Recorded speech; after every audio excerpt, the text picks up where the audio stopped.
My mother got a piano for me, and that she found a teacher, and then I had lessons and I learned to play the piano. But that's all I ever wanted to do, and I'm still doing it.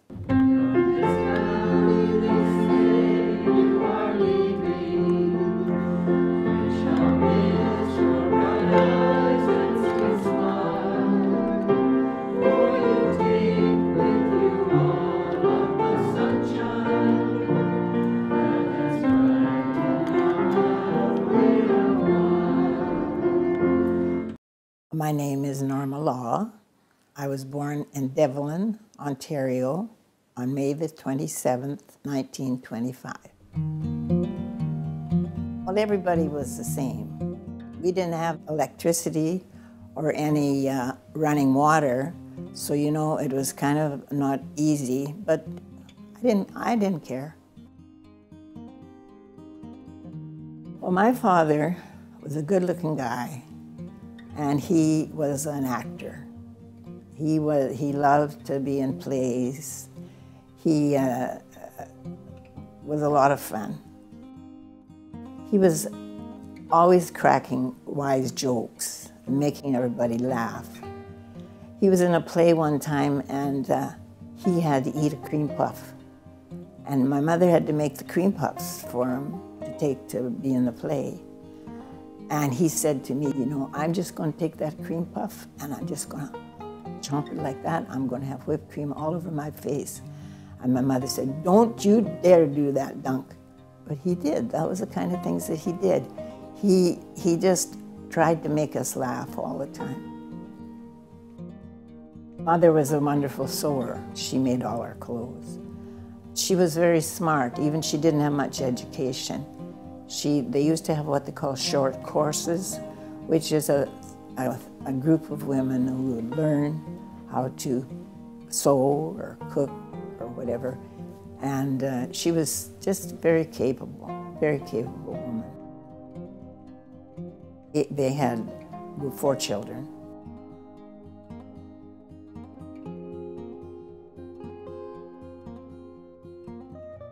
Well, I had a lot of happy memories as a child because I had an older brother who kind of looked after me, and I had cousins. I had a cousin that was not very far away, and I used to go to visit them on the train.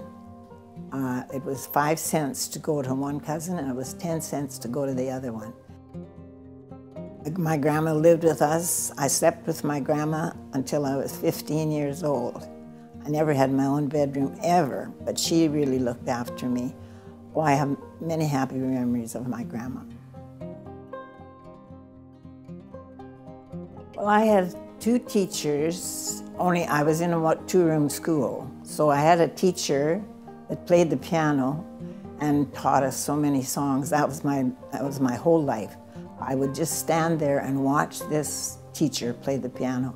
And I made up my mind that I was going to learn to play the piano somehow or other. And I went to somebody's house that had a piano.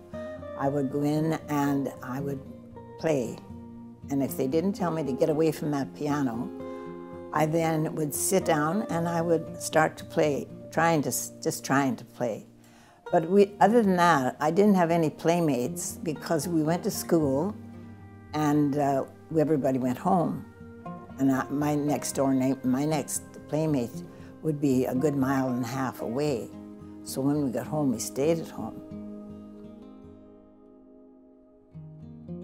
My school just went to grade 10.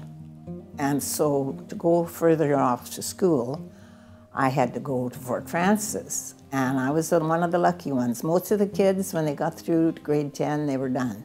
They'd go out to work. But I was lucky because my other grandmother lived in Fort Frances, and I was able to go and live with her. And I went to the high school there in Fort Frances. And when I got into that big high school, you know, there were probably about 20 kids in my school that I went to up until grade 10. So when I went there were like 300. And I couldn't believe it. I thought I had died and gone to heaven. I loved to be around people, and there were no people around me. I just went to school and went home. And this was a very exciting time for me.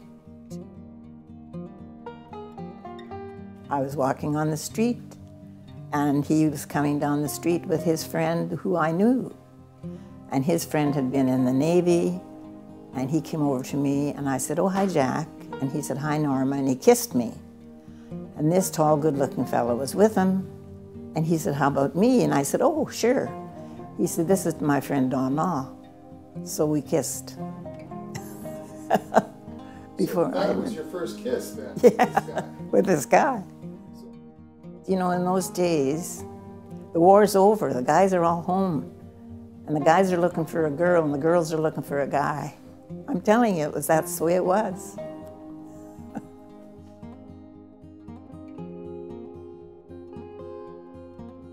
I was working in the hospital, and he called me, having met me the night before.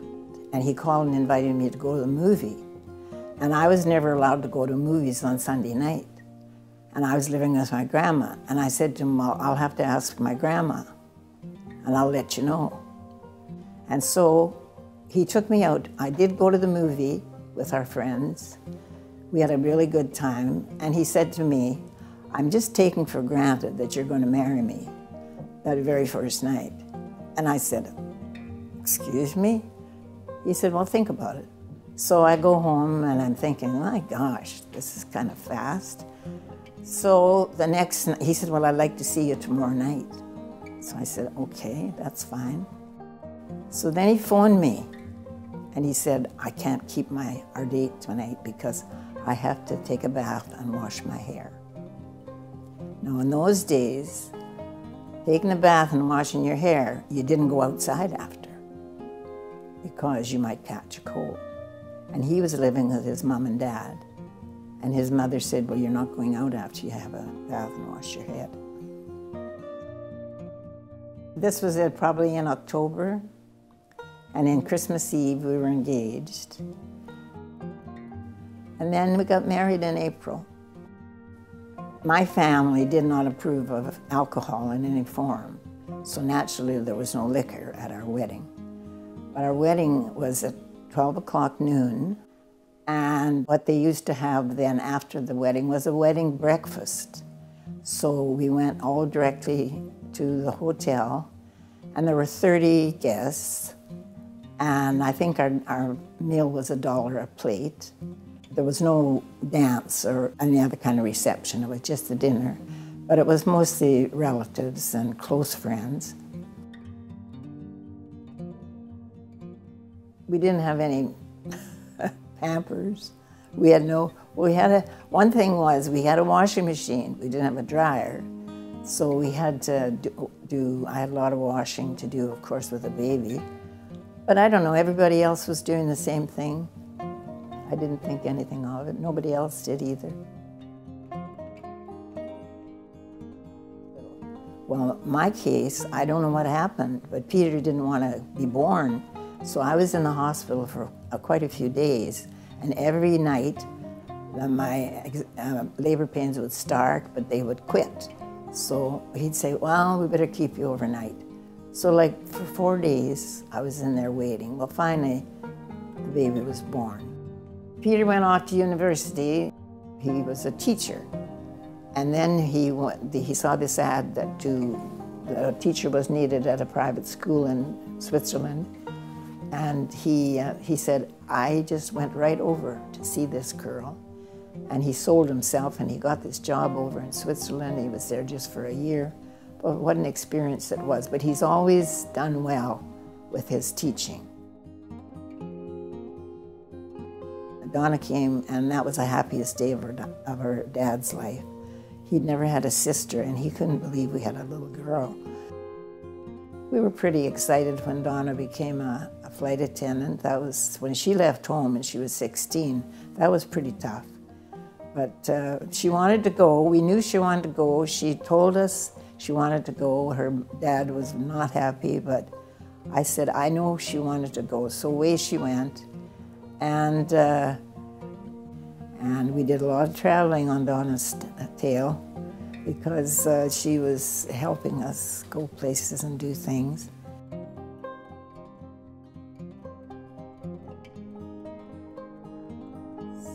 So we had a another baby, and it was Bobby.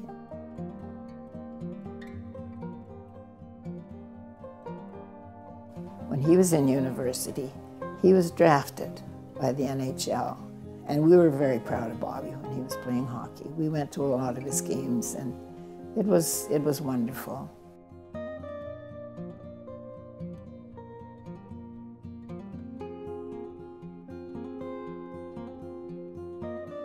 So after Bobby was about 4 years old, I had 2 boys and 1 girl. I thought I should have another girl, so bang, I have Barbara. She used to figure skate, and she was a good figure skater. She used to have what they call patches, which was the special attention that she got. But Barb got to be a very good figure skater. She went to work when she was right out of high school. And then our house was broken into, and Randy came to investigate. And here's Barb, she's giggling and laughing, and I say, "What are you laughing about?" Well, she said, "You know who that is, don't you, Mom?" And I said, "No, I don't."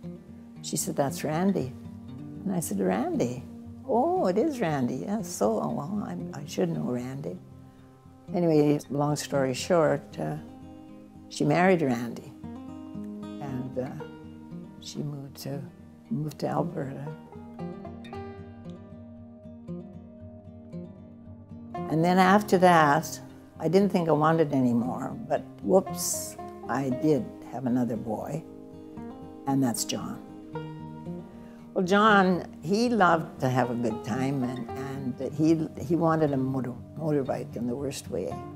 I still don't know how his dad got him that motorbike.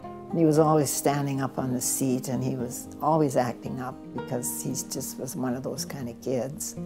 But he got a job with this H&M Meats, and he never ever stuffed a sausage, but he became quite a good butcher, and he was a manager in a few places, and he did well with that. Well, then he went into the alloys, and he's just never looked back. He just kept going up and up and up, and he's got a wonderful job now. The store that he was working at, he ended up owning, and we had a good living. It was Don Law Limited, and it was a hardware and appliance store.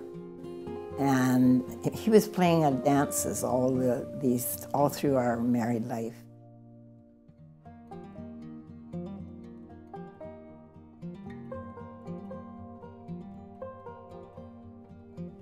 And he had a lot of good customers, and it went along very well. For 35 years we were in the store. And we went on a lot of trips. He sold produce that sponsored trips. First trip we went on was to Rome, and then we went on a Caribbean cruise, and we went to Hawaii. But we were mostly home. If we went away, we always had to get somebody to look after our children. It was just busy all the time, busy, busy, busy. Kids coming and going.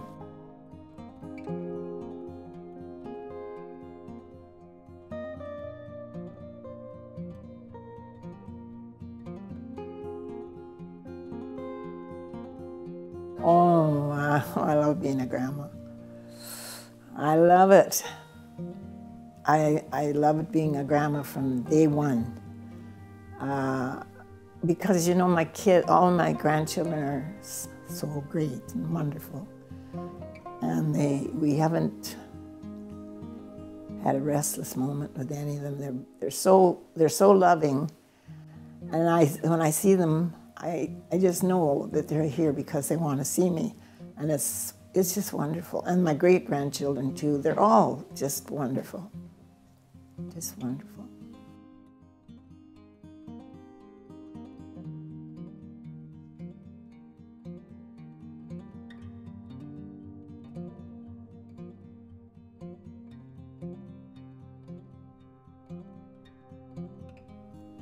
We had so many happy memories. You know, the happiest memories we had were in our last years together.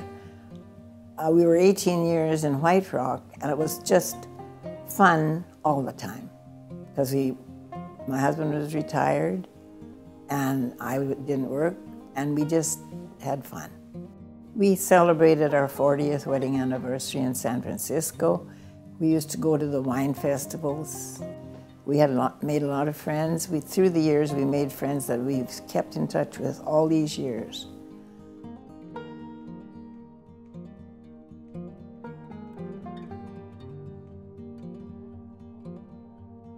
I'm playing the piano, and we have a book. You see, I can't see, I can't read, I can't write, but I can play the piano just because my fingers work.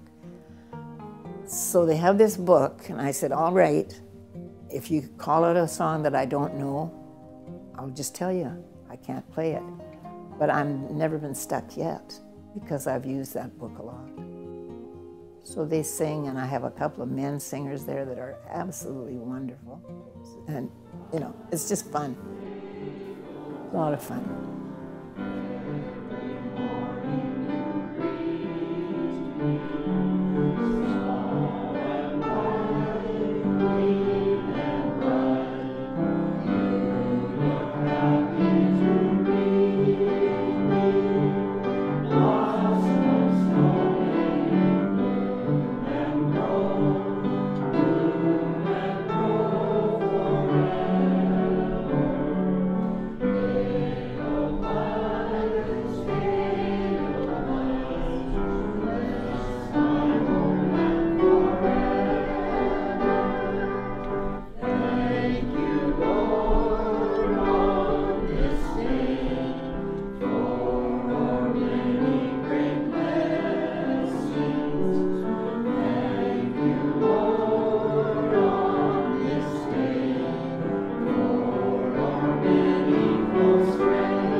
My grandma used to say, I can't is a sluggard, too lazy to work.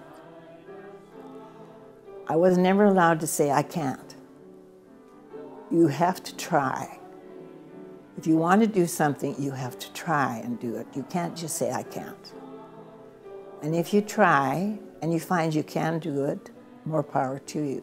But at least you try. You always have to try.